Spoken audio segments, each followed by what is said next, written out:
बिहार में चुनाव का जोर है। इस बार सीमांचल में बड़े मियां की शोर है। क्या फिर सीमांचल में चलेगा ओवैसी का दांव या फिर इस बार नीतीश या तेजस्वी की बहार? सीमांचल का सियासी मीटर क्या कहता है? क्या है बड़े मियां का मिजाज? यही जानने के लिए बड़े मियां किधर चले की टीम पहुंच गई पूर्णिया के कस्बा विधानसभा क्षेत्र।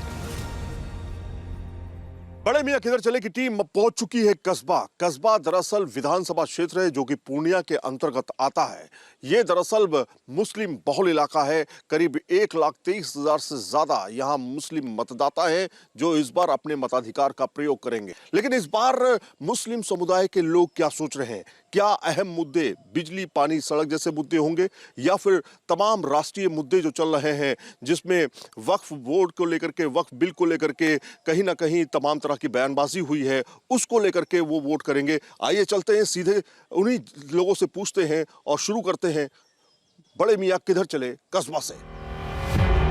कस्बा विधानसभा सीट की बात करें तो ये कांग्रेस का मजबूत किला माना जाता है। यहाँ से लगातार 3 बार कांग्रेस ने जीत हासिल की है, लेकिन इस बार हालात बदल चुके हैं।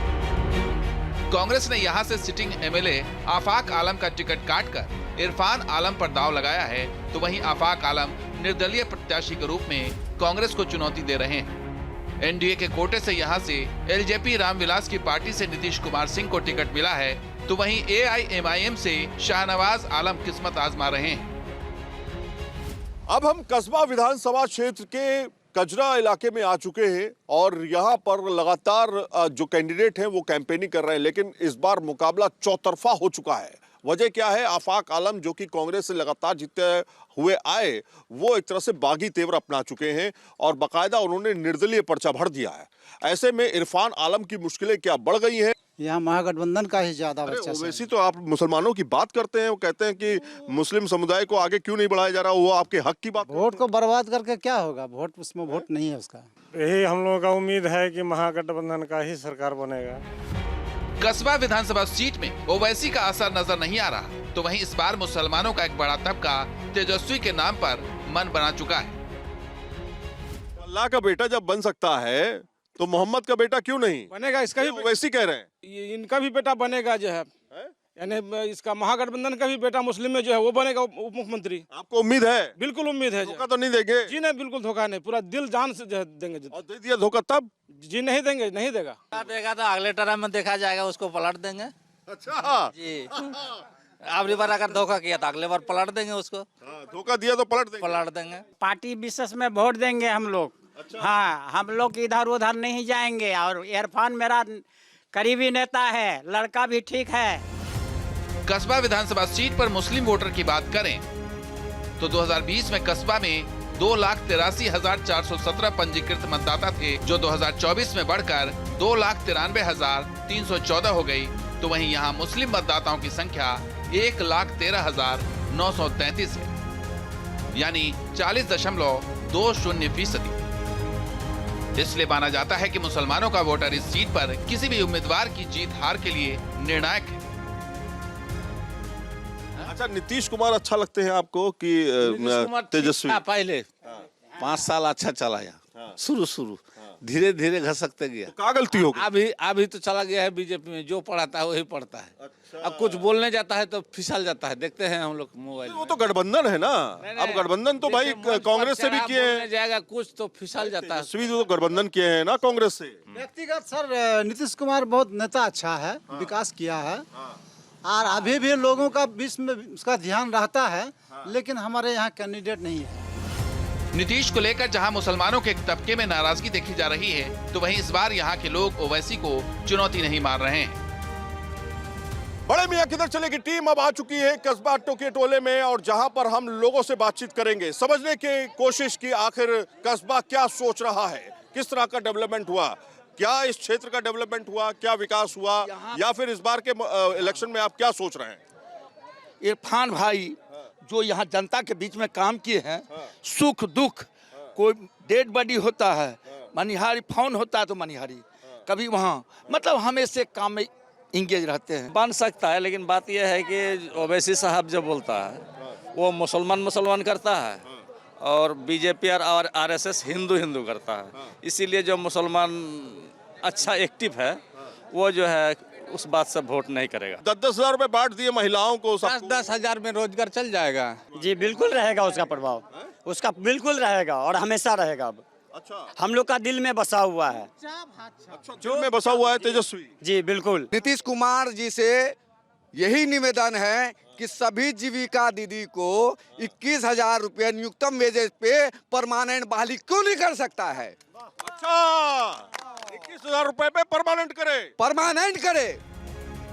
दरअसल पूर्णिया के कस्बा विधानसभा सीट पर बीजेपी और कांग्रेस के बीच सीधी लड़ाई रही है। कांग्रेस ने यहां से 2010, 2015 और 2020 में लगातार 3 बार जीत दर्ज की, तो वहीं इससे पहले बीजेपी ने यहां से 1995, 2000 और 2005 में जीत का परचम लहराया था। इसलिए यहां के मुस्लिम मतदाताओं का एक बड़ा तबका मानता है कि इस बार इस इलाके से ओवैसी का खाता तक नहीं खुलेगा। महागठबंधन, इसलिए ये पलटू नहीं चलेगा। और ओवैसी साहब तो आपके दिल में बसे हुए हैं। दिल में बसा हुआ है, कस्बा प्रखंड में नहीं बसा हुआ है। कस्बा शुरू से कांग्रेस के हाथ में है और कांग्रेस का ओबीसी का खाता नहीं खुलेगा, कर रहा है। खाता नहीं खुलेगा इस बार उसका सुपड़ा साहब। इस बार ओवैसी नहीं, सीमांचल में ओबीसी का खाता नहीं खुलेगा, इस बार खाता नहीं खुलेगा। ओवैसी का खाता नहीं खुलेगा। मैदान सूरज का भी खुलेगा, 14 खुलेगा, नहीं खुलेगा। कस्बा में आप देखिए किस तरह का माहौल बना हुआ है। अलग अलग मुद्दों पर अलग अलग तरीके से लोग बातचीत कर रहे हैं, लेकिन बड़े मियां किधर चले और भी जगहों पर चलती है। जानने की कोशिश की आज इस बार कस्बे में क्या चल रहा है। कस्बा की सड़कों और गलियों से होते हुए हम यहाँ के मुख्य बाजार पहुँचे, जहाँ हमें मोदी और नीतीश के नाम और काम का भी असर दिखा। कस्बा के गड़बड़ेली इलाके में हम पहुंच चुके हैं और यहाँ पर भी बड़ी संख्या में मुस्लिम समुदाय के लोग रहते हैं, लेकिन किस बार क्या उम्मीद यहाँ के लोग करते हुए दिखाई दे रहे हैं, क्योंकि यहाँ पर जो आफाक आलम रहे वो जो है 2020 में यहाँ पर जीत के आए, लेकिन उनका टिकट इस बार काट दिया गया। उसकी जगह पर दूसरे कैंडिडेट को टिकट दिया गया। क्या है इस बार कस्बा में, कौन है? इरफान आलम। हमारे मोदी जी का है। मोदी जी का है? यस। क्या करेंगे मोदी जी आपके? मोदी जी सब सरकार को नौकरी देंगे। यहाँ पर इंडस्ट्रीज बैठाने वाले हैं, 2-4 इंडस्ट्रीज बैठा भी चुके हैं, खाद फैक्ट्री वगैरह। नीतीश कुमार, मोदी जी दोनों। क्या लग रहा है? तेजस्वी सरकार। तेजस्वी सरकार, हाँ, यंग है, काम करेगा। आपके महिलाओं को रोजगार तो दे रहे हैं ना। महिलाओं को जीविका के तहत जो है, जीविका दीदी के तहत 10,000 रुपए दिए हैं तो वो भी लेंगे वापस ना, ऐसा थोड़े छोड़ दिए हैं। कस्बा में इस बार महिला वोटर किसकी तरफ हैं, ये जानने के लिए हम महिलाओं के बीच भी पहुंचे और उनसे नीतीश कुमार के 10,000 रुपए वाली योजना पर सवाल पूछा, तो सुनिए उन्होंने क्या जवाब दिया। अरे रुको, आजीविका दीदी के तहत कुछ मिला पैसा? कितना पैसा मिला? 10,000। 10,000 मिल गया। तो 10,000 में क्या की? 10,000 में मुर्गी पालते हैं। मुर्गी पालन की? 10,000 में मुर्गी पालन की। कितना मुर्गी खरीदी? 300 बच्चा गिराए हैं। 300 बच्चा गिराए हैं और से पूंजी लगाए हैं। हाँ, तो उससे फायदा हो रहा है? होगा फायदा। लेकिन आपको पैसा नहीं मिला? नहीं। तो किसको पैसा मिला? आसपास के लोगों को मिला है? सबको मिल गया है, सिर्फ जो मेरा आधार में क्या है थे नहीं मिला। जीविका दीदी के तहत पैसा मिला? कौन चाहिए बोलो? 10,000 रुपया जो दे रखे जी मिला पैसा? जीविका दीदी के लिए पैसा मिला आप लोगों को? जी। हमको नहीं मिला है। आपको नहीं मिला है? आपको मिला? क्या की उसका पैसा? बिजनेस किया। कौन सा बिजनेस? सब्जी। कस्बा का मुकाबला इस बार दिलचस्प नजर आ रहा है, क्योंकि इस बार मुकाबले में कांग्रेस के बागी आफाक आलम भी निर्दलीय उम्मीदवार के तौर पर ताल ठोक रहे हैं। ऐसे में यहाँ इस बार मुस्लिम वोट बढ़ता हुआ नजर आ रहा है। नेहरू चौक पर हम इस समय मौजूद हैं और ये है नेहरू चौक जो आप देख रहे हैं यहाँ का, और यही मुख्य जगह है। छोटा सा कस्बा है ये, ज़्यादा बड़ा कस्बा नहीं, लेकिन यहाँ पर जब से कांग्रेस में खींचतान शुरू हुई है उसको लेकर के लगातार यहाँ पर जो है समीकरण बदलते हुए दिखाई दे रहे हैं। क्या लग रहा है तुम्हारे कस्बा में? कस्बा में तो लग रहा है कि कांग्रेस का निकलेगा, कांग्रेस का निकलेगा। हम लोग यहाँ माहौल बना हुआ, एकदम माहौल बना हुआ है। तो आफाक आलम को टिकट नहीं दिया, इस बार इरफान को दे दिया है कांग्रेस ने। देने से उससे क्या फर्क पड़ता है? तो कौन है इस बार?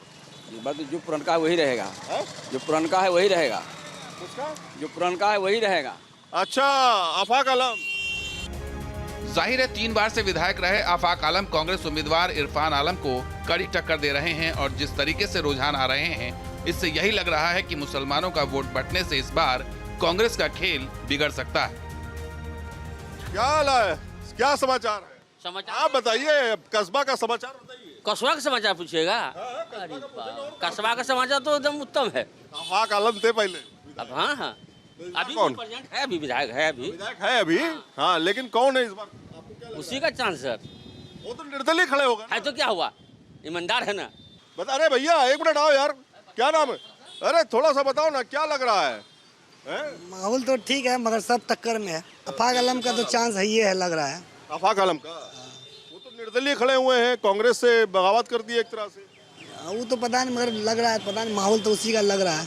चुनावी माहौल में गड़बड़ है, गड़बड़ है, सबका है, सबका है, थोड़ा थोड़ा सबको मिल जाएगा। हाँ वही समझिए। तो आपका किसको जाएगा? खिचड़ी है, खिचड़ी खिचड़ी बनेगा। भाई साहब, क्या माहौल है?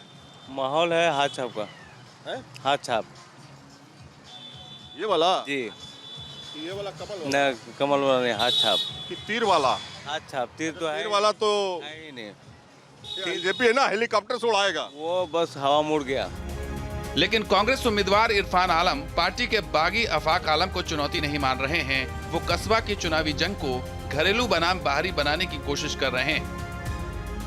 सुनिए, नहीं बता रहे हैं, यहाँ एनडीए गठबंधन का जितना भी कैंडिडेट है सब पैरासूट से है। और सब अरे भाई, नीतीश हो या दास हो, दोनों पैरासूट। उसका अमोर घर है, इसका कहाँ मुजफ्फरपुर बेगूसराय कहाँ घर है? क्या प्रदीप दास जी का घर यहाँ है? नहीं है। नीतीश सिंह का घर है? नहीं है। तो नहीं है घर। कस्बा को लोग जो चारागाह समझ लिया है ना, यहाँ का जो जनता तय कर चुका है, हिंदू मुस्लिम सिख ईसाई सब लोग फाइनल कर चुका है, बाहरी भगाओ, कस्बा बचाओ। लेकिन एलजेपी उम्मीदवार मोदी और चिराग के नाम पर और नीतीश के काम पर जनता से जीत का आशीर्वाद मिलने का दावा कर रहे हैं। हमारा लक्ष्य है जो 15 वर्षों से एनडीए का जो विकास की रथ कस्बा की गलियों में नहीं पहुंच पा रहा है, हर घर तक नहीं जा रहा है, तो हमारा लक्ष्य जैसे हमारे नेता युवा सम्राट चिराग पासवान जी का